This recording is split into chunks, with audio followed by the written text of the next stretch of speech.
Welcome to another episode of What Brings You In Today. I'm Erica Bennett. And I'm Taylor Fisher. And today we are here with Joe Morgan, MD, Psychiatry. Dr. Morgan, you've been a private physician in the Valdosta area for quite a while now. You also serve as our medical director for our Dogwood Senior Health Center.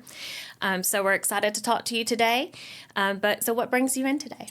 Well, I think, in psychiatry, you get a lot of questions from people who don't quite understand what you do. And I think it gives us a chance to talk about any area of psychiatry that people have questions about. It tends to be a murky science sometimes. You know, in medicine, because I did medicine and neurology before psychiatry, and it's a lot more specific. You know, you can check for certain organisms in the blood when you have an infection, for example. But psychiatry is one of those sciences that's as much an art as it is a science. So I think it's a good chance for people to get an idea about how we diagnose certain disorders, how we treat them, and that sort of thing. And in addition to that, we also, as you mentioned, we do the Senior Health Center, Dogwood Senior Health Center. And so we get a lot of questions about dementia and Alzheimer's because that's the primary diagnosis that we treat there. Okay. Well, tell us a little bit about yourself, what led you to become a physician and what led you to psychiatry? Well, it's just a long story. In a nutshell. Grew up in the military, and my mother was from Nashville, Georgia. So when my father got out of the military, I started high school at Berrien High School. And from there, I went to Valdosta State. I was pre-med major at Valdosta State. And prior to going to medical school, I got my master's degree in veterinary physiology from the University of Georgia Vet School. Then to medical school. Then I did a year of internship in medicine, a year of neurology, because I was going to be a neurologist. And to be quite honest with you, the reason I changed was I had two little kids at home. I had a 2-year-old and a 4-year-old. And we had 3 residents in 3 hospitals in neurology, and I think I got home maybe once in about 6 months. So it was one of those things that I said, well, I like behavioral neurology, traumatic brain injury stuff, and dementia, so I could do the same thing in psychiatry, but the hours were better, and I actually got to see my kids grow up. So for 5 years after I finished my residency in Augusta, I was on the faculty there, and then after those 5 years were up, I moved back to Valdosta in 1994. I've had a private practice here, been on the staff of South Georgia Medical Center since that time, and I do Dogwood Senior Health Care Center. I also work with Parkwood Development Center. The other thing I do is I teach medical students. So I'm the clerkship director for the Medical College of Georgia Southwest campus in Albany, so I help place students that are interested or that are doing a psychiatry rotation in psychiatry offices and in my office as well. Well, that was a smart decision on your behalf to switch to that specialty because it definitely has a better work-life balance. It does. I mean, I think if you're interested in going into medicine and you want to be able to balance professional and personal life, psychiatry, maybe dermatology. There are a few specialties that work out pretty well for that, but neurology is not one of them. Right. Yeah, for sure. Well, we talked about what led you to pursue your career in psychiatry. So specifically, mental health is something that, as a society, we're hearing people talk more about lately, which I think is very good that now people are being more open to talk about it. So do you have any ideas about what's driving that awareness and what's making people want to talk about it more now? Well, I think if you publicize well, first of all, I think it's become more okay to talk about mental health. In the past, it was like, Uncle George, he's schizophrenic, and we don't talk about that. And now you see ads for schizophrenia, you see ads for depression, you see ads for ADD. So I think one is it's okay to talk about it now, and two is the awareness. I mean, somebody asked me, why are we seeing more and more ADD and ADHD stuff? Well, you see more ads for it. You see more programs on TV about it, and so people are more aware of it, and it's like, well, I've got those symptoms too. So I think nobody cares too much more nowadays about talking about things like that. It's okay. Yeah. I think that's great. It's a great direction to be going in because otherwise you have people just suffering in silence, right? It is, and I think that's a good thing that they basically say, you know what, instead of being worried that somebody's going to find out, I can tell people I've got a problem, I can go get some treatment for it. What are the most common reasons that someone would come see a psychiatrist or seek professional help? So, I mean, I feel like mental health, there's a vast array of issues, right, that you could have. But what are the most common that you see? I think one of the strange things about psychiatry is it's a vague cutoff between having a disorder and having a symptom. Mm-hmm. For example, what's the difference between I'm depressed, broke up with somebody, I'm depressed, I lost my job, and I have major depression? So I think, where does that line split between I need to get help, I need maybe medication, versus I'm okay, I'll get over it in a few weeks? Mm-hmm. And so I think that's one of the things when people they're depressed, but then they start having problems with their sleep and their appetite, trouble going to work. It gets to a point where they say, okay, now I think I need to see somebody. So that's part of it, is deciding where that cutoff is. I'm going to take ADD, for example. I think a lot of us have ADD. The question is, when does it get to a point where you might need treatment, medication, or whatever? And for you, it may be different than what it is for you. I actually do have ADHD, so that's funny that you mentioned that. Do you treat it, or you? I do, and it wasn't until this year, so I'm 29, it wasn't until 29 that I decided that it was interfering with my personal life at home, See, you make that point exactly. It's like, okay, I've had it, but now it's starting to interfere. I kind of had a suspicion. I wasn't sure. But then when I went and I talked to my doctor and I, filled out the survey, I guess they give you the questionnaire to, how many symptoms do you have? And we talked it over. And then I got the official diagnosis. And I was like, okay, well, what can I do about it now that I feel like it's interfering with my life? See, but that's part of psychiatry, is so subjective. You get to the point where you say, okay, I've had it. It's interfering with my life, I'm going to get treatment. Somebody else may have the exact same symptoms, usually the men, and say, forget it, I'm not going to see anybody. I was going to ask that. How do you convince someone that you think needs to see or get some help? How do you convince them to do that? Well, it's difficult. They get defensive. Yeah. If I say, I think you have ADD, you're like, why are you saying that? You get defensive about it. So I think if you're going to approach somebody about that, you need to approach it more in a positive way rather than a negative way. Instead of saying you have this, wouldn't it be easier to do your job, you think, if you had some way of maybe medication or something might help you do your job? It's sort of a positive rather than, making somebody defensive. Mm-hmm. So and that's kind of the route my husband took with me. He was like, I think that, you could have a little bit of an easier time if you got some help for this, and he kind of convinced me to go look into it, and it's made a positive impact on me. The other difficulty, though, in psychiatry is how you see your symptoms. And for example, you said you filled out one of those forms. There's a lot of them. Mm-hmm. There's a ASRS, which is the one we use the most. There's a Connors. There's so many of them. There's probably 20 different things you can fill out. There's a Vanderbilt scale, and there's some of them you fill out, some of them your family members fill out. Mm-hmm. But the ones you fill out, like the ASRS one that we use, it's how you see yourself. Mm-hmm. I have trouble interrupting people, yes or no. And so some people, everything is the maximum score all across the right-hand side, even though maybe they don't have that. And then some people, again, men tend to be worse about this. They'll have the minimum score all across the side, and the wife's like, no, that's not true. But they're not lying. That's just how they see it. Yeah. And so same with depression scales. We do a thing called PHQ-9, which is required by Medicare anyway, a depression scale that we have to do, the family practice docs have to do on patients that are on Medicare that come in. And I see people come in with 3s, the maximum score all across the right-hand side, and they're sitting there talking to me like we are, and they should be in the hospital if they're all 3s. Yeah. And then I see somebody depressed and crying the whole time, they're all 0s across. It's like, well, they just don't see themselves that way. So I think the point you brought up, listen to family members, listen to people you work with.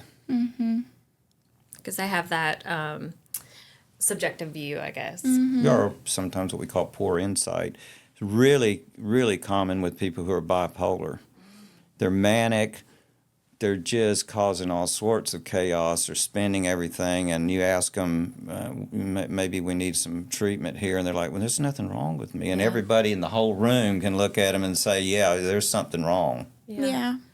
It's an interesting dynamic from being you probably have people that are super self-aware and feel, understand all of their symptoms and stuff, and then you have the ones that are just oblivious to Exactly. And the same thing with particularly people with anxiety disorders. You can't hardly give them a medication that they're not going to have side effects from. But then you give some of those other people the same medicine, they never have any side effects. Well, I don't think either of those are true. I don't think they have every side effect you can have, and there's almost no medicine that doesn't have some side effects. But I think an example was, it was a couple months ago. I don't take many medicines, but my wife takes Benadryl sometimes when she's, it helps her sleep or, for whatever reason. Well, I took a Benadryl and she says, Benadryl makes me really sleepy. And I said, it doesn't do anything to me. She said, well, you took that Benadryl and went to bed. I said, well, I was tired, but, and that's but it was probably the Benadryl. Yeah. Yeah. Are you seeing more people just get therapy in general? Like more people just doing that as like a preemptive before side effect? I mean, before they're getting major?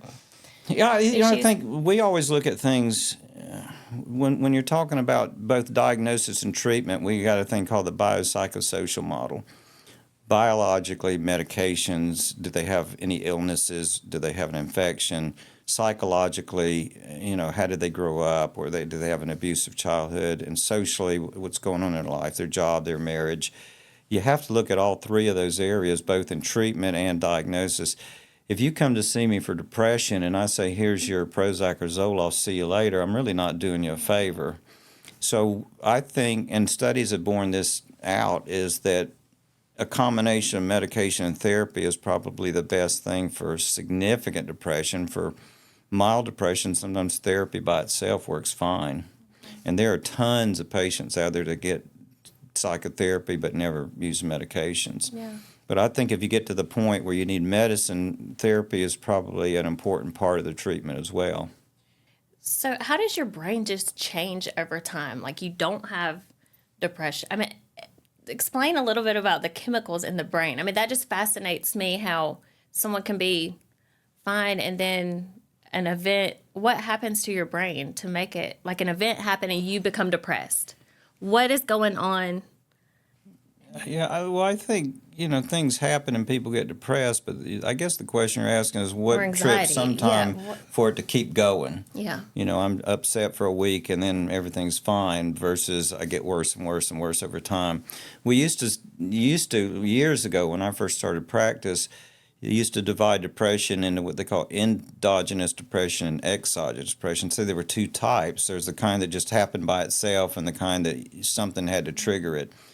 We don't do that anymore because the symptoms are the same, the treatments are the same, and sometimes they overlap so much you can't distinguish one from the other. Some people's brain, everybody's brain works differently than everybody else's, and some people respond to medicines real well, some people don't. I think a lot of it has to do with what you had coming into it. You said something happens, let's just say a breakup with a significant other. Why does somebody just totally get crushed by it and somebody else doesn't? A lot of times it has to do with what happened in your life growing up. Did you have a good childhood that was nurturing, or did you have all kinds of chaos?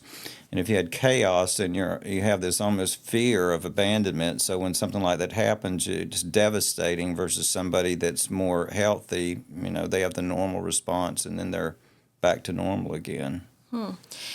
I've seen a lot of commercials for I don't even know what the drug is, but is there anything you can take for your brain to help it? I've seen things that are like the Prevagen. Yeah, the Prevagen comes from jellyfish, right? Is that actually? I don't know, but I don't recommend it, and I don't. But there are people that swear by it, Really? So I don't know. So the whole theory behind dementias, which the most common type is by far Alzheimer's disease, is. The theory behind it is that, your brain has degenerative processes that continually over time you lose brain cells. Well, we know that the primary neurotransmitter for memory is acetylcholine. So some of the medicines, the more common ones, Aricept, Exelon, those kind of medications, what they do is they are cholinesterase inhibitors. They block the breakdown of acetylcholine. They allow more acetylcholine to be in the brain. So by doing that, you kind of slow down the process, but you can't stop it. And then there are newer medicines out there now, the IV infusions that are designed to be an antibody towards the plaques that develop in the brain that you see in Alzheimer's. And, they're not perfect. They help some too, but they still don't stop the continual degeneration, but they slow things down. Well, let's talk about the Dogwood Senior Health Center. And what happens as you age, and what is normal for, it's not normal. Dementia is not, it's not a normal effect of aging, correct? Well, it shouldn't be. Right. People say, well, I'm becoming more forgetful. A certain amount of mild memory losses may be normal. And sometimes you call them MCI, just sort of a minimal cognitive impairment, mild cognitive impairment. But most of the time, if somebody gets diagnosed with MCI, eventually it progresses into an Alzheimer's disease, which almost doubles with every decade of life. So, 60 years old, you might have a less than 5% chance, and at 70 is probably pushing 10%, and then at 80, probably pushing 30 or 40% risk of having it. So that's one issue. It's a normal. The percentage of patients that have it increases significantly with age. But it shouldn't be normal for people to start becoming forgetful. The other difficulty in the diagnosis is that most people are married when they get diagnosed, and their spouse over time is not aware of it sometimes because it's happened so slowly. Yeah. So I'll have them come into my office and I'll say, why are you here? And the spouse may say, well, some of the family thinks she's got some memory issues. So I might turn to you and say, so what did you have for breakfast today? And the first thing, they've been doing it so long, they look at their you look at your husband, he says, we had bacon and eggs. Oh, yeah, bacon and eggs. I'm like, I'm trying to find out from her. And, I'm sorry, and so you'll ask another question about the memory, have you guys gone anywhere in the last few weeks on any trips? Have we gone anywhere? No, you remember we went, and I said, look, I'm sorry. They're not doing it on purpose. They've just been doing it day after day after day for years. Yeah. And so they don't see the decline that everybody else sees. So that becomes one of the issues. And the second thing is when you're declining, you lose that insight again. You don't notice it. So you might say, I'm fine. And if somebody tells me I'm losing my memory, I start thinking, are they morally depressed? Maybe it's a medication, because most people with Alzheimer's, there's nothing wrong. Well, you stopped driving. Well, my eyesight got bad. I remember I asked one lady in a nursing home one time, she was like 85. I said, how old are you? And she says, young men do not ask women their age. I said, okay, I'm going to get smart here. I said, okay, what year were you born? And she said, you're a smart doctor. You can look on the chart and see for yourself. So, it's the unintentional kind of things they do because they just don't see it. If a patient has Alzheimer's or dementia, and do they realize that? How does that? You said that they look to their spouse or they start relying on other, but do they realize that they have it? Most of the time, not. Particularly if it progresses, it can be real depressing in the early phases because they know what's going on in the early phases. But that only lasts about a year or so, wow. And then they get to the point where they continue to decline, but they don't see it. Yeah. I've had patients say, if I had to go in a nursing home, I'd kill myself.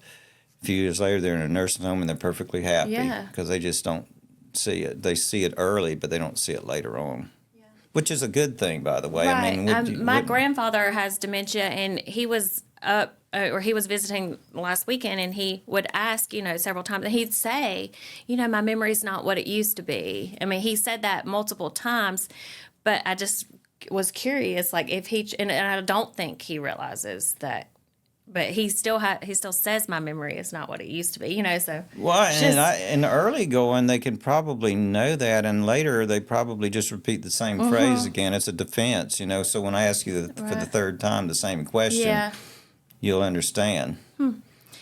But it's really interesting about dementias.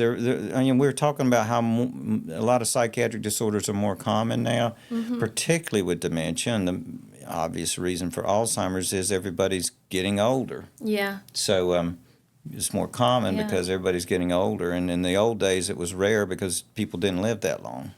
Yeah. Is there anything that's been shown to be able to prevent any of this dementia, Alzheimer's? Is there anything you can do earlier in your life to make your brain not go that direction as you get older? Don't get a head injury. Don't smoke. Don't get overweight. Don't get diabetes. These are all risk factors for Alzheimer's. If you look at, and what do they mean by risk factors? If you look at somebody, if you look at 50 people that are 80 that have it and 50 people that 80 that don't, there's a higher risk of people who are overweight, who smoked, who had high blood pressure, who had a head injury. So we know those risk factors. If you avoid them earlier, stop smoking, don't drink too much alcohol, and don't have any head injuries. And some things you can't control, like some of it's genetic. You know, we didn't talk about that, but it can go in families. Yeah, I know my husband's grandmother had Alzheimer's. She lived with it, I think, for 15 years. But towards the end, she had no idea who most people were. None of her children, I don't think she knew who they were. But I don't think she had any of those risk factors. So I don't know if it was genetic or does it just happen even if you don't have the risk factors? The risk factors only shave off a few percentage points. So, you know, by avoiding all that stuff, that doesn't mean you're going to avoid having Alzheimer's. It just means you have a slight reduction in the risk. Yeah. So if you're going to get it, you're going to get it. Yeah. And we've experimented with vaccines, with all sorts of things, but at some point, hopefully, they'll come up with a cure for it. I think part of it has to do with how much money seems to get spent on disorders that have more social impact, i.e. in the younger group of people. Yeah. Well, when I do my talk, I talk about the difference in the money spent for Alzheimer's research versus the money spent for AIDS research, which was a tiny fraction of the number of patients, but the percentage was much, much, much higher. Well, it's younger people. People have bigger voices in Congress and all that, so they pour all the money towards that. And, you know, some of it's justified. They're a lot younger people, and they got a lot longer to live. Some of it's not because of all the money that it takes to treat all these patients with Alzheimer's disease everywhere. But eventually those young people will get older, and they will care then if there's money spent on it. So, yeah, but I think eventually I'm hopeful that they'll come up with something. that would be But amazing. and again, to get off the subject a little bit, it's not just Alzheimer's that we treat at Dogwood Senior Healthcare.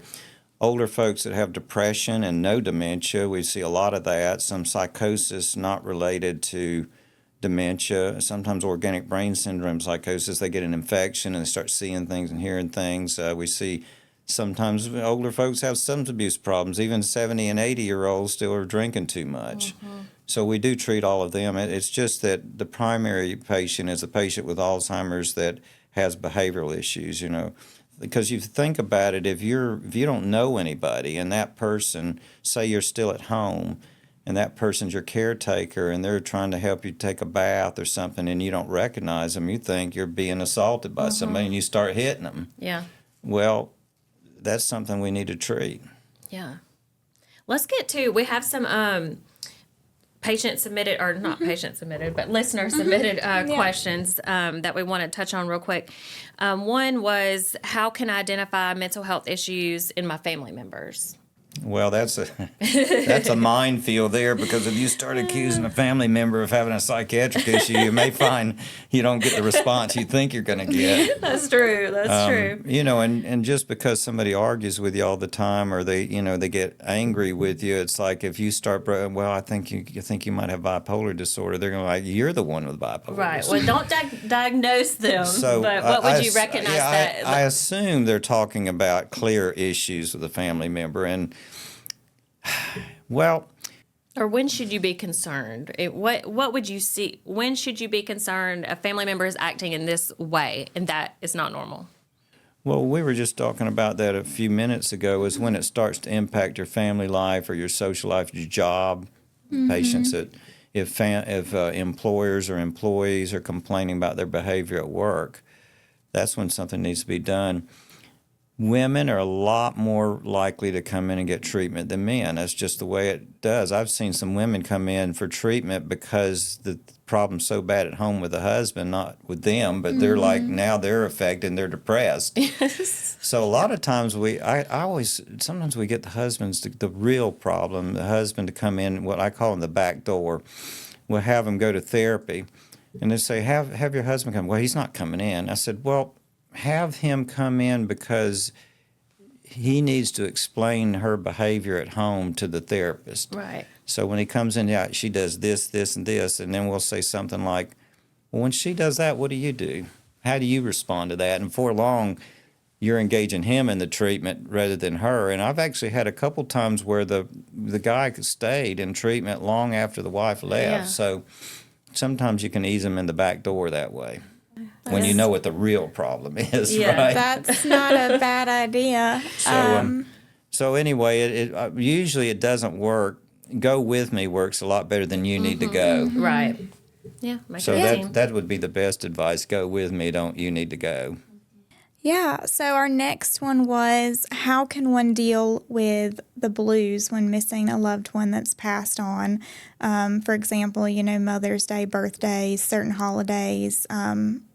I guess they're asking, how they could handle those feelings. Well, that's I really try to avoid medicine in that group of people for two reasons. One is they may not need an antidepressant, they need therapy, and two, you don't want to use benzodiazepines like Xanax because it covers the grief up and they don't resolve it. Mm-hmm.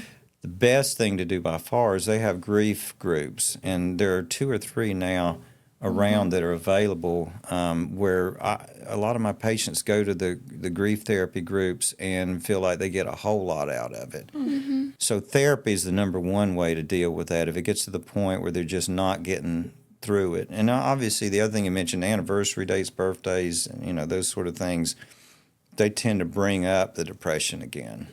Or when they get a letter in the mail that's addressed to the person that passed away. Mm-hmm. Yeah. So I would, if they're not getting over it, they're having trouble with getting over it, you don't really get over it, but they're not getting through it, it's a better way, then I would recommend that they go to grief therapy. And they can either do it one-on-one with a therapist, or there are at least 2 groups in town that patients go to. Mm-hmm. The next one is, what if you just feel, this may be just a sign of depression. You feel unhappy or sad. You're not even sure why you're sad.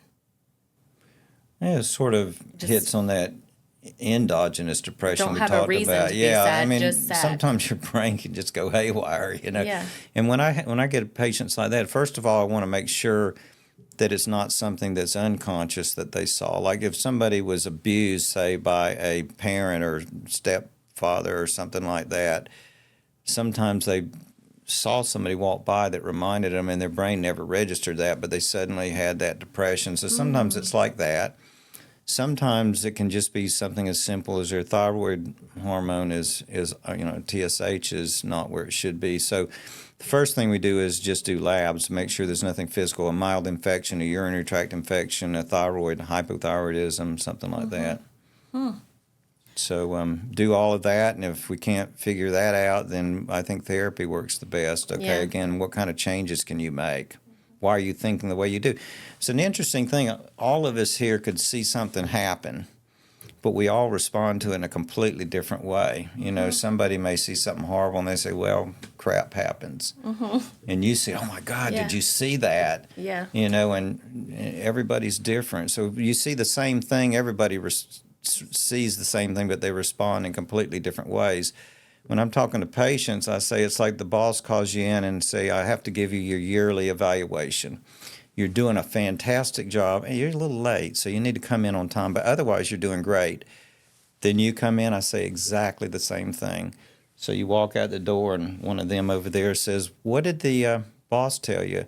And you would say, he said, I'm doing a great job. She'd say, I'm about to lose my job. I've been late all the time. That's probably what I would say, honestly, because I'd be so anxious. Same thing, though. You both heard exactly the same thing. And I don't even know how to say this. Can you talk yourself out of depression? Can you mentally be like, I'm going to overcome this and I'm going to change the way I think? Can positive thinking, can your thinking change reality? Absolutely. And I think, again, that gets back to therapy. Therapists they're not your friend. They're trying to teach you how to do what you just said. Yeah. There's a thing, I don't know if there's a philosophy called Stoic philosophy. It comes from the ancient Greeks and the Romans, and a lot of that was don't try to change things you can't. Because if you think about depression, all things that happen to you that cause depression boils down to one thing, and that's loss of control. Somebody dies, you can't bring them back. You get fired from your job, you can't get it back. Your husband or wife leaves you, you can't do anything about it. It's loss of control. So some people beat their head against the wall trying to figure out how to regain control of something they can't, and other people say, okay, I need to focus on the things I can control then. And that takes therapy, and that allows you to do what you're talking about, self-help. Kind of, that mental, I say like mental toughness, right? Like Just even just changing being your disciplined. perspective. Being disciplined in your and mind. that's what a therapist would do. Yeah. And that's what therapy's all about is helping you learn how to help yourself.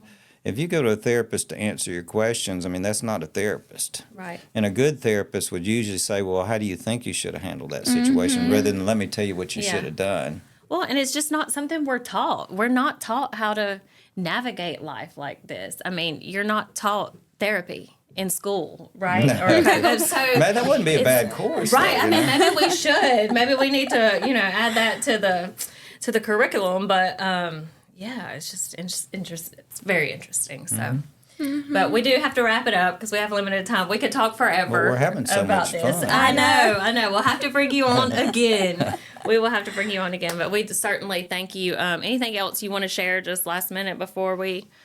No, I think we covered a lot of things. But I think just don't forget that if you need some help, whether it's with somebody with dementia, you can always call Dogwood Senior Health, and if it's for something else, and one of the good things about Valdosta, I'll say, we have more good qualified psychiatrists, I think, than the entire city of Albany, the entire city of Macon. When I talked to the pharmaceutical reps who cover all those areas, I said, I can't believe how many psychiatrists are here in Valdosta compared to, say, Albany, for example. And the psychiatrists here in town are pretty good. So if you can't get in with one, call another one, but somebody should be. We also have an abundance of good therapists. And there are therapists that work in psychiatric offices. There are therapists that are independent or in groups. And there are just tons of good ones. So don't let that go. If you need help, call somebody.